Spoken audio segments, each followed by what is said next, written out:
दोस्तों, मैं हूँ Rajan Kumar Dubey. As a expert of English language.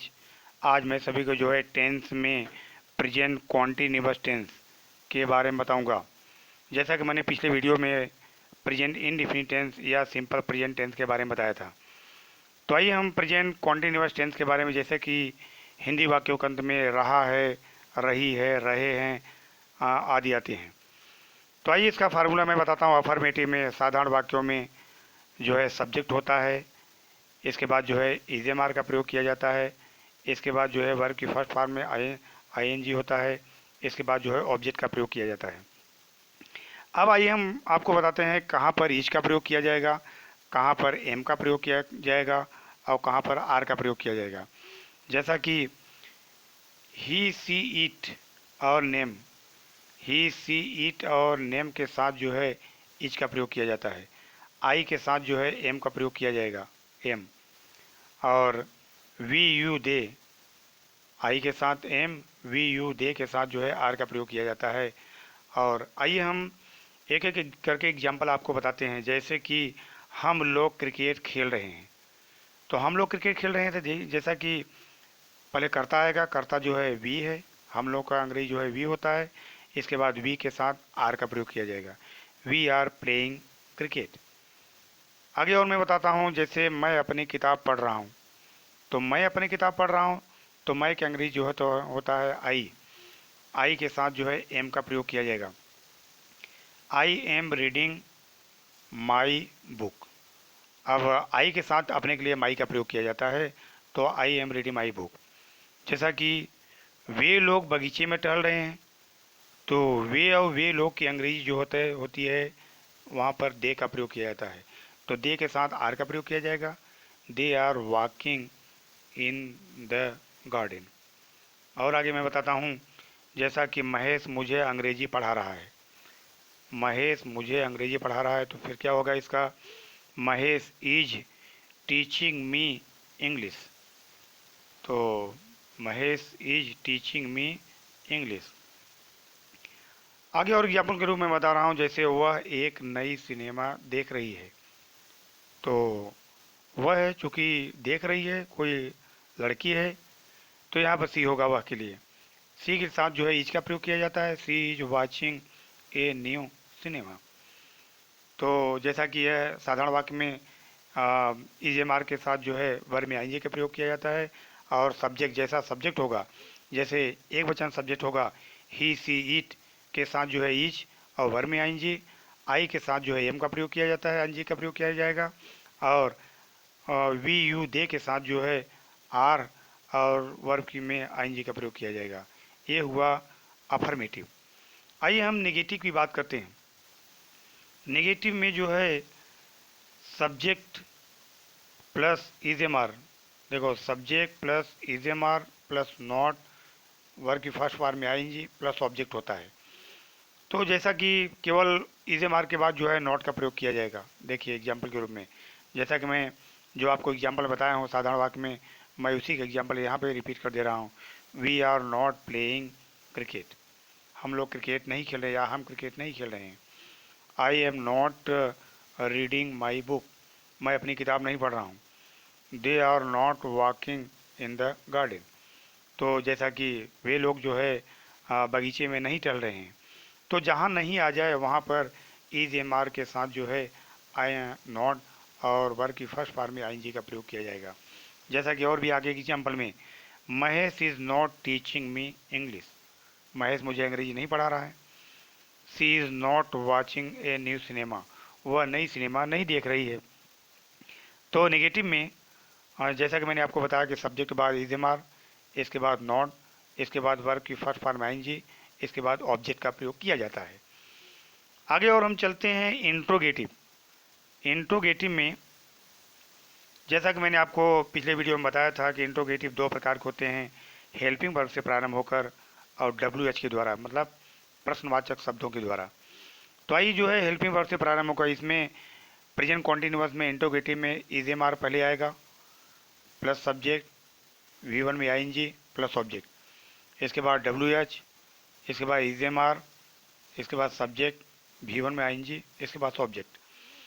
आइए हम आपको बता रहा हूँ। अब हमारा यहाँ पर अगर क्या शब्द पहले आ जाए तो हेल्पिंग वर्ब पहले आता है, और बीच में प्रश्नवाचक शब्द आवे तो इसकी इंग्लिश जो है पहले लिखी जाती है। जैसा कि आप क्या कर रहे हो, तो देखिए यहाँ पर क्या, ये प्रश्नवाचक शब्द है तो उसकी इंग्लिश यहाँ पर आई व्हाट।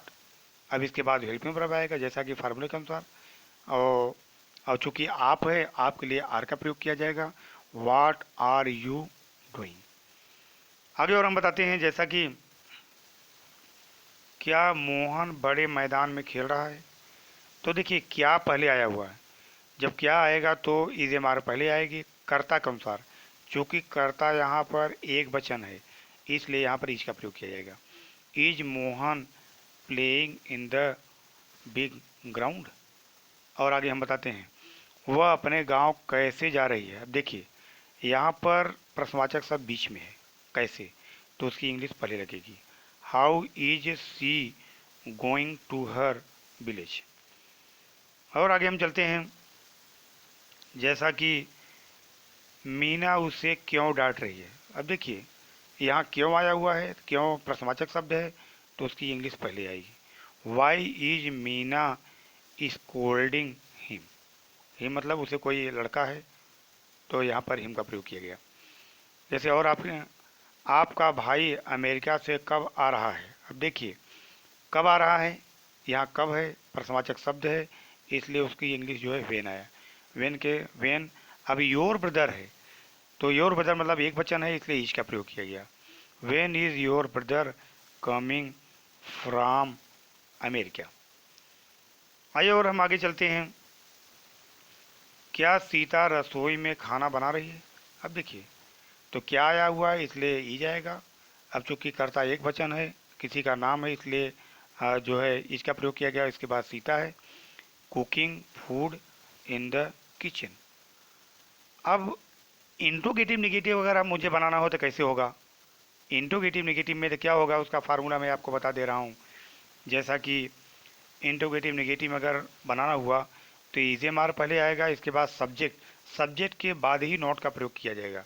इसके बाद V1 में ING प्लस ऑब्जेक्ट होता है। WH वाले वाक्यों में WH प्लस इजेमार प्लस सब्जेक्ट, इसके बाद नॉट V1 में ING प्लस ऑब्जेक्ट। अब देख लीजिए जैसा कि मैं आपको बताया, तुम लोग वहाँ क्यों नहीं जा रहे हो। अब देखो प्रश्नवाचक वाक्य है, प्रश्नवाचक नेगेटिव इंट्रोगेटिव वाक्य है, इनमें इंट्रोगेटिव भी है और नेगेटिव भी है जैसा कि मैंने आपको फार्मूले के अनुसार बता रहा हूँ। तो यहाँ देखिए क्यों की इंग्लिश पहले आएगी, क्यों को वाई आ गया। आर यू, अब देखिए मैंने आपको बताया था कि सब्जेक्ट बाद नॉट का प्रयोग किया जाएगा। Why are you not going there. और आगे मैं बता रहा हूँ, जैसे क्या वह अपने कमरे में नहीं पढ़ रही है।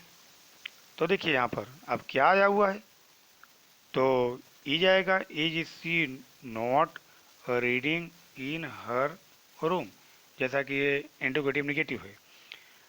आगे और हम बताते हैं आपको।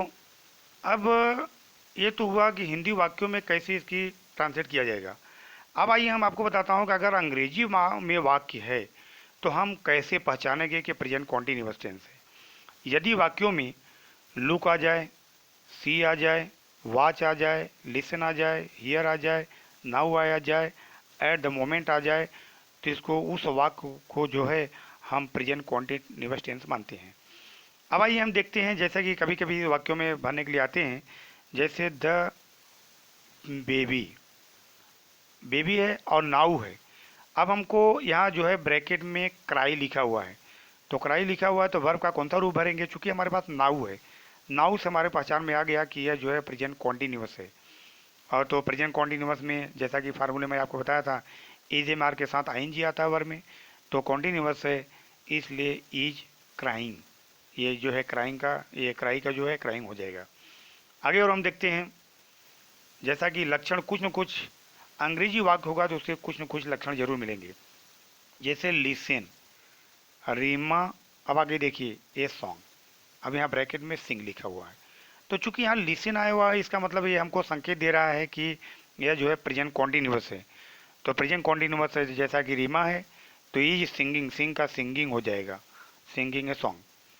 अब देखिए दूसरे आगे वाले वाक्यों में वाच आया हुआ है तो जैसा कि प्रेजेंट कॉन्टिन्यूअस है, दे, अब दे के साथ आर होता है और यहाँ प्ले ब्रैकेट में दिया रहेगा, दे आर प्लेइंग क्रिकेट। और देखिए यहाँ पर लिसन है, तो लिसन है, ये भी जो है प्रेजेंट कॉन्टिन्यूअस के लक्षण को बता रहा है। द प्राइम मिनिस्टर, अब देखिए ए लेक्चर, यहाँ गिव है, गिविंग लेक्चर। आगे और हम बताते हैं, Ankita, Ankita her work now. अब चूंकि नाउ है तो ये हमारा प्रेजेंट कॉन्टिन्यूअस है, यहाँ डू लिखा हुआ है, यहाँ ब्रैकेट में डू लिखा हुआ है, तो इसका मतलब ये वर्ब की में आईएनजी का प्रयोग किया जाएगा। तो अंकिता के साथ जो है इज का प्रयोग किया जाएगा, Ankita is doing her work now. और यह जो है प्रेजेंट कॉन्टिन्यूअस जो है भी बहुत इंपॉर्टेंट है, यह पैसिव वॉइस में भी आता है, और जो है 10th और 12 में और टेंस को चेंज करने में भी इसका प्रयोग किया जाता है। और यह जो है बहुत इंपॉर्टेंट है, डायरेक्ट इनडायरेक्ट में भी इसका एक बहुत ही आसान है। और जैसा कि मेरा वीडियो आपको पसंद आया होगा, लाइक शेयर और सब्सक्राइब जरूर करिएगा। फिर मैं अगली वीडियो मिलूँगा। जय हिंद, जय भारत।